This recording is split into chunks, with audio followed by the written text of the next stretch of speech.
نحمده ونصلي ونسلم على رسوله الكريم أما بعد فأعوذ بالله من الشيطان الرجيم بسم الله الرحمن الرحيم يسألونك عن الأنفال قل الأنفال لله والرسول فاتقوا الله وأصلحوا ذات بينكم پارہ نمبر 9 سورہ انفال رکوع نمبر 1 آیات نمبر 1 یسألونک پوچھتے ہیں آپ سے عن الانفال انفال کے بارے میں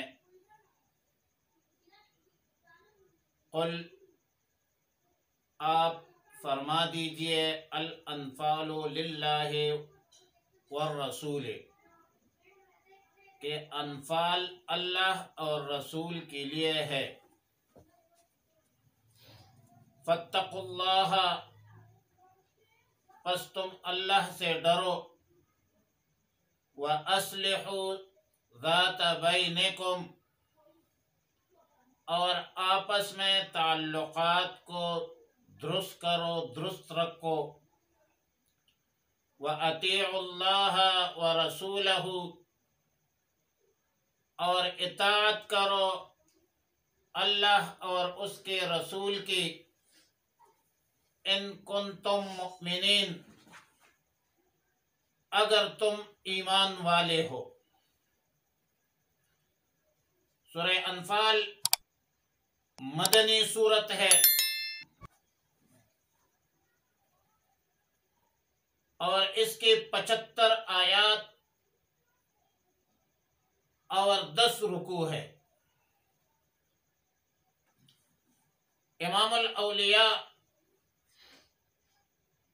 امام احمد علی لاہوری رحمہ اللہ الباری فرماتے ہیں کہ یہاں تک تمام اقوام عالم کو مسلمانوں نے تبلیغ کر دی سورہ بقرہ میں یہود کو سورہ آل عمران میں نصارہ کو سورہ نساء اور سورہ مائدہ میں عرب کو سورہ انعام میں مجوس کو اور سورہ اعراف میں بقیہ اقوام عالم کو تبلیغ کر دی اور تبلیغ کا طریقہ سلیقہ بتلایا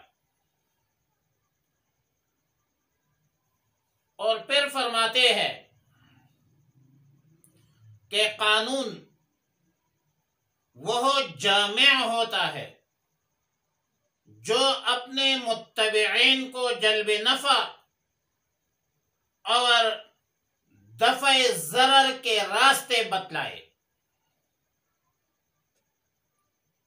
اور قانون کی تعریف جو ہم نے منطق میں پڑھی ہے وہ یہ ہے کہ قاعدۃ کلیۃ ینطبق علی جمیع جزیاتہ لہذا امام لاہوری رحمۃ اللہ علیہ فرماتے ہیں کہ تبلیغ کے ذریعے سے غیر مسلموں کو مسلمان بنانے کا طریقہ بتلا دیا گیا اور مسلمان اگرچہ کتنی ہی حکمت عملی سے کام لے گا موعظہ حسنہ سے سمجھائے گا بالآخر نتیجہ یہی ہوگا کہ غیر مسلم اپنے مذہب سے علیحدہ ہو کر اسلام میں داخل ہو جائیں گے اور قاعدہ یہ ہے ضابطہ یہ ہے کہ مذہب خواہ کتنا ہی غلط اور غیر معقول ہو انسان اس پر جان دینا اپنی سعادت خیال کرتا ہے اس لیے چندانے بعید نہیں کہ مسلمانوں کو ایسے واقعات پیش آئے کہ غیر مسلم اپنے مذہب کی حفاظت کے لیے مسلمانوں پر حملہ کرنے کے لیے تیار ہو جائے۔ اس وقت مسلمانوں کے سامنے 3 صورتیں ہوگی۔ پہلی صورت یہ ہے کہ بھاگ کر جان بچائے۔ دوسری صورت یہ ہے کہ بعض ہندو کے اصول کے مطابق ستیہ گرہ کرے، یعنی خاموش ہو کر مار کھائے یہاں تک کہ مارنے والا تک جائے، اور مارنے والا مارنا چھوڑ دے۔ تیسری صورت یہ ہے کہ ڈٹ کر مقابلہ کیا جائے۔ اگر باطل پرست اپنے جھوٹے مذہب پر جان دینے کے لیے تیار ہو سکتے ہیں تو مسلمان کو اپنے سچے آسمانی خدائی مذہب پر بے طریق اولا جان دینے کے لیے سر بکف ہونا چاہیے۔ پہلے 2 صورتیں حریت، غیرت، شجاعت کے خلاف ہے، لہذا مسلمانوں کے لیے فقط تیسرے راہ عمل ہے، کیونکہ مذہب جذبات، حریت، غیرت کا مربی ہے، نہ کہ فنا کرنے والا۔ اور امام احمد علی لاہوری رحمۃ اللہ علیہ فرماتے ہیں کہ سورہ انفال قانونی جنگ کے اس حصہ پر مشتمل ہے جو دفع ضرر سے تعلق رکھتا ہے، یعنی اس صورت میں بتلایا گیا کہ اگر دشمن مقابلہ کرنا چاہے تو مسلمانوں کے اصول جنگ کیا ہوں گے، اور ان اصول کو اس صورت میں بیان کیا گیا، اور دنیا کا کوئی قانونی جنگ ان 13 دفعات سے باہر نہیں رہتا۔ ان 13 دفعات سے کوئی جنگی قوانین باہر نہیں ہو سکتے۔ اب پوری صورت کا خلاصہ تو یہ ہے کہ صورت کے ابتدا آیات نمبر 1 سے لے کر آیات نمبر 15 تک 1.5 رکوع میں تمہید ہے کہ صحابہ کرام رضوان اللہ تعالی علیہم اجمعین کو مال غنیمت میں اختلاف نہیں کرنا چاہیے، اس کے تقسیم اللہ کی مرضی کے مطابق رسول اللہ کریں گے صلی اللہ علیہ وسلم، اور جتنا مال ملے جس کو بھی اسی پر قناعت کرو۔ قانونی جنگ کا پہلا دفعہ یہ ہے کہ صف قتال میں استقامت، بھاگنا نہیں ہے، اور یہ دفعہ ماخوذ آیات ہے، آیات نمبر 16۔ فرمایا اللہ تعالیٰ نے یا ایھا الذین آمنوا اذا لقیتم الذین کفروا زحفا فلا تولوہم الادبار، پھر پیچھے نہیں ہٹنا ہے۔ قانونی جنگ کا دوسرا دفعہ یہ ہے کہ میدان جنگ میں اللہ اور اس کے رسول کے مطیع رہو، ماخذ آیات نمبر 20 ہے، یا ایھا الذین آمنوا اطیعوا اللہ ورسولہ ولا تولوا عنہ وانتم تسمعون۔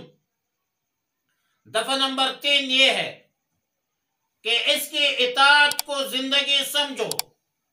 ماخذ آیات نمبر 24 ہے، یا ایھا الذین آمنوا استجیبوا للہ وللرسول اذا دعاکم لما یحییکم۔ دفعہ نمبر 4 یہ ہے کہ ادائے فرض میں خیانت نہ کرو،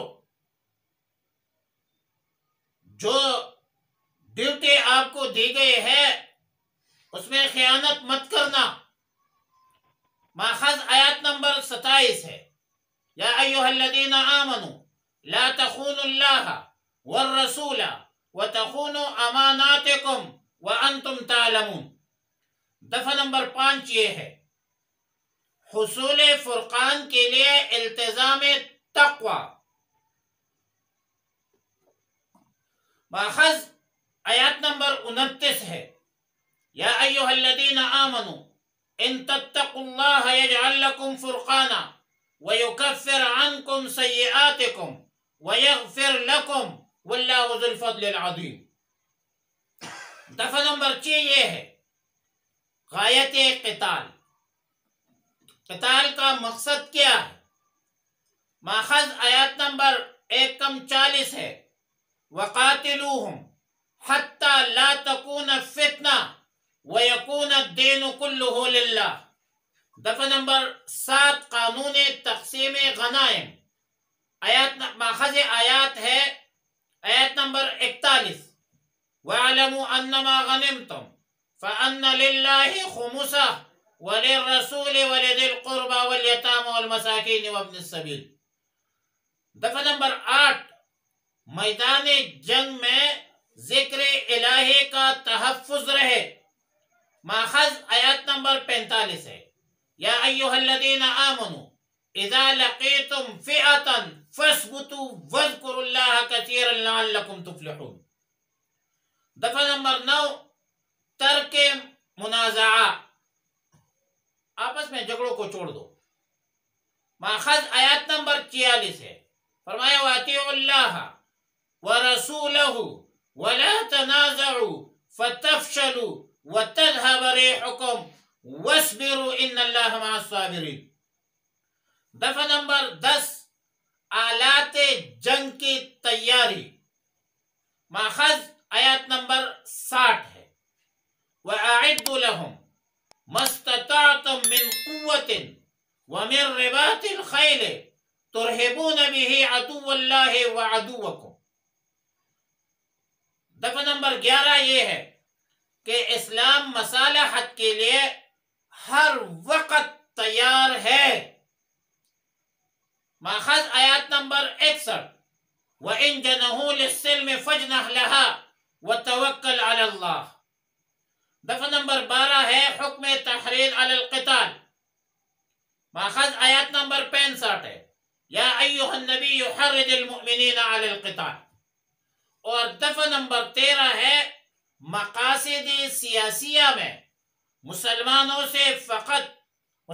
میں سے فقط ان لوگوں اور جماعتوں کا خیال رکھا جائے جو مرکز سے وابستہ ہو۔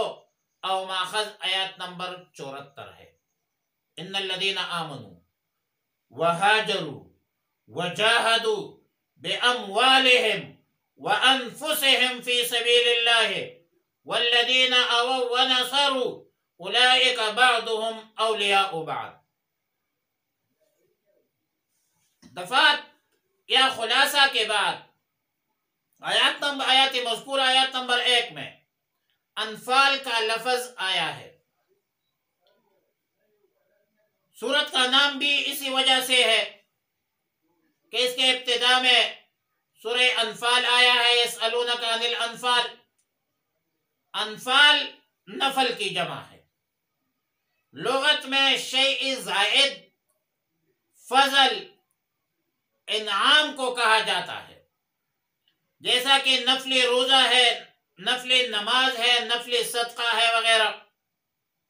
قرآن و سنت کی اصطلاح میں لفظ نفل اور انفال مال غنیمت کے لیے بولا جاتا ہے، جو کفار سے بوقت جہاد حاصل ہوتا ہے، مگر قرآن کریم میں اس معنی کے لیے 3 الفاظ استعمال ہوئے ہیں: لفظ انفال، لفظ فی اور لفظ غنیمت۔ لفظ انفال سورہ انفال کے آیات مذکور آیت نمبر 1 میں ذکر ہے، لفظ غنیمت کا ذکر سورہ انفال آیت نمبر 41 میں ہے، اور لفظ فی کا ذکر سورہ حشر میں ہے۔ تینوں الفاظ میں معمولی فرق ہونے کی وجہ سے ایک دوسرے کی جگہ پر استعمال ہوتا ہے، اور عموماً غنیمت اس مال کو کہا جاتا ہے جو جنگ اور جہاد کے ذریعے سے حاصل ہو، اور فی اس مال کو کہا جاتا ہے جو بغیر جنگ کے، بغیر قتال کے حاصل ہو جائے، اور انفال اکثر انعام کے معنی پر استعمال ہوتا ہے، جو امیر المجاہدین کارکردگی کی بنیاد پر یا کسی ہدف کے حصول کے بنیاد پر دیتے ہیں۔ بہرحال آیات مذکورہ میں رسول اللہ صلی اللہ علیہ وسلم کو خطاب ہے کہ یہ لوگ آپ سے انفال کے متعلق سوال کرتے ہیں، آپ ان سے کہہ دیجئے، فرما دیجئے کہ انفال سب اللہ کے لیے ہے، اس کے رسول کے لیے ہے، لہذا کوئی مجاہد، کوئی غازی اس کا حقدار یا مالک نہیں ہے۔ اللہ کے حکم سے رسول اللہ صلی اللہ علیہ وسلم جو کچھ فیصلہ فرمائیں گے وہی نافذ ہوگا۔ دوسرا جملہ یہ ارشاد فرمایا کہ فاتقوا اللہ واصلحوا ذات بینکم۔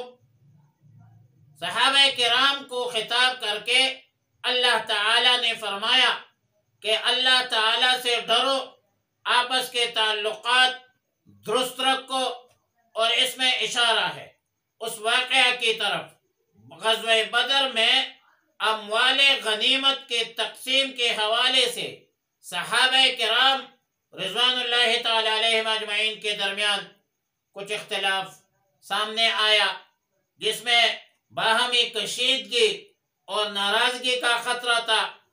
تو ان حضرات کے درمیان جو مرکزی نقطہ تھا وہ تقوی اور خوف خداوندی تھی، کہ باہمی تعلقات کی بہترین تدبیر وہ خوف خداوندی ہے اور تقوی ہے۔ مزید ارشاد فرمایا وَأَطِيعُوا اللَّهَ وَرَسُولَهُ إِن كُنتُم مُؤْمِنِينَ، یعنی اللہ اور اس کے رسول کے مکمل اطاعت کرو اگر تم مومن ہو، تم ایمان والے ہو۔ یعنی ایمان کا تقاضا اطاعت ہے، اور اطاعت کا نتیجہ وہ تقوی ہے۔ اور جس قوم میں، جس جماعت میں، جس شخص میں یہ دو چیزیں آ جائے، ان کے دلوں میں محبت ہوتی ہے، الفت ہوتی ہے، ایک اطاعت اور ایک تقوی، اور ظاہر ہے کہ جو اللہ اور رسول کی اطاعت کرے گا نتیجتاً تقوی اختیار کرے گا، ان کے دل میں خوف خداوندی ہوگی، اور جس کے دل میں خوف خداوندی ہوگی وہ دنیا میں بھی کامیاب ہے اور آخرت میں بھی کامیاب ہے۔ اللہ تعالی ہمیں اطاعت اور تقوی نصیب فرمائے۔ وآخر دعوانا ان الحمد للہ رب العالمین۔